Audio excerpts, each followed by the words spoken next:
Unlock a world of savings at your favorite store with your Walmart Rewards card. And in this video, we'll show you exactly how to maximize those perks. First, let's get you enrolled. If you don't already have a Walmart Rewards card, head to Walmart.com, credit or visit the customer service desk at your local Walmart. The online application is quick and easy.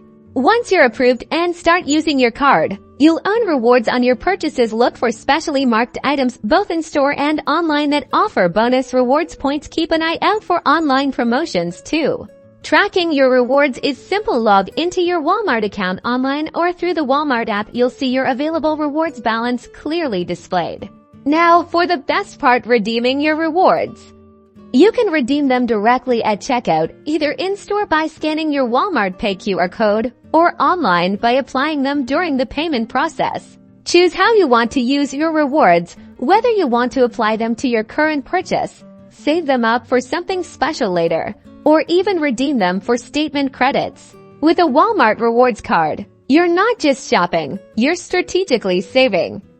Take advantage of these tips to make the most of your card and enjoy all the benefits Walmart has to offer, saving you money every time you shop.